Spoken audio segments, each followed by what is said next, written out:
Hi, this is Daniel from 1% Property here with your Wednesday weekly market update for Wednesday the 15th of July 2020. So residents of the Inner North area of Brisbane, what has been happening in our local property market over the last 7 days? Well, we had 929 sales in Queensland and we had a 44% auction clearance rate.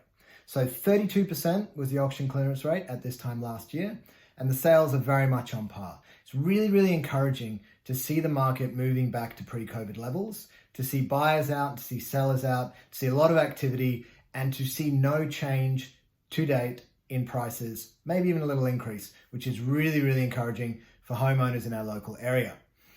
Population growth has slowed in Brisbane over the last few months, obviously expected, but at 1.5%, we are now the second highest city as far as population growth in the country. So we're behind Melbourne, we are ahead of Sydney. So it really shows that people are still finding a lot of attractions in Brisbane and that people are moving here and that we're continuing to grow, we're continuing to develop as a city, which is always really, really good news. Consumer sentiment was quite high over the last few weeks. It is a little shaky at the moment, as you can expect, because of everything that's happening in Melbourne and Sydney. People are really sort of just sitting back and hoping and praying that it does not come back up to Queensland, because obviously that will have an effect on the economy, it will have an effect on jobs, it will have an effect on everything.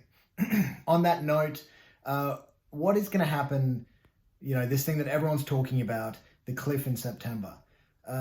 It's an interesting topic because obviously there's a lot of different views, there's a lot of different media out there about it. My point of view, and please keep in mind this is just an opinion, is that this cliff idea is something created by the media because it sells newspapers or gets you to click on their website, gets you to watch the news. When people are scared, they watch the news. I've said this so many times. And the idea of a cliff and everything collapsing, that's scary. So people are going to obviously watch their news, they're going to sell more advertising, and they're going to be very happy. Realistically, do you think that our government, after spending all of this money and all of this time and all of this energy on stopping the economy collapsing, that in September they're just going to go, okay, you're on your own, and let the economy collapse? It would mean that everything to date has just been a waste. All the money spent has just been a waste. I just cannot see that happening. APRA and the banks have already extended the mortgage break period by 4 months, which is a step, and I see more things happening. Maybe industry specific, maybe more testing before getting JobKeeper, but I just don't see them letting things collapse and letting people start having to sell their homes and everything go up in flames after they've already done so much. It's also important to remember that if you take away COVID, cash is the cheapest at the moment that it has ever been. Mortgages are the cheapest they have ever been. And Brisbane property also has very, very good fundamentals. Our wage to property price is much stronger than Sydney or Melbourne. So obviously, issues with the economy and issues with jobs and things like that are going to hit Sydney and Melbourne a lot harder than they're going to hit Brisbane. And I really think that all of this talk in the media, it's always on a national level, but you just can't look at it on a national level because the property markets and everything, all the comparables are so different between Sydney, Brisbane, Melbourne, and all of the other cities in Australia. So what is going to happen? What do I believe is going to happen? Look, again, this is just my opinion, but I really just think not a lot. We were forecast for, double-digit price growth. I don't think that's going to happen. I think it's going to be pretty flat for quite a while, maybe a small drop, but I really don't see any big dents in our property market coming. Again, just my opinion, but it is interesting that if you look at the news, you look at the media now, no one's talking 30% anymore. 2 months ago, NAB, CBA, they're all coming out and saying 30% drops. Now, the same people that said 30% from NAB are saying around 5%. So obviously, the doomsday forecasts that were happening seem to have been sort of revised quite a bit. And I think if it's 5% in Sydney, it's going to be less than that in Brisbane because we have better property fundamentals in Brisbane. On that note, there's a lot of things that we can do selling property and you can do as an owner selling your home to really stay relevant, make sure you get a quick sale and make sure you get a good price on your property. So an interesting article that came out this week from Domain looked at the searches on their property.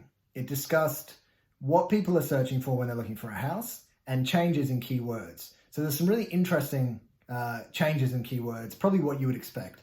Home office as a search increased by 830%. That is massive. Obviously you would expect it, but a lot of people are searching for home offices. Granny flat increased by 287%. And retreats, balconies, that sort of thing increased by 122%. So what does that mean? What does that show us? It shows us that buyers are working from home, obviously. So when they're buying a house, they're now thinking, okay, I've got to have a home office, or at least a space that I can use as a home office, because I cannot work on the dining room table anymore. I'm driving my family nuts. Granny flats show me that buyers are also not as confident that, with their jobs and that they're going to be able to pay their mortgages ongoing. So the granny flat thing really shows that people want to supplement their mortgage and they want to potentially have that as a fallback in case they lose their job or they have to take a reduced income.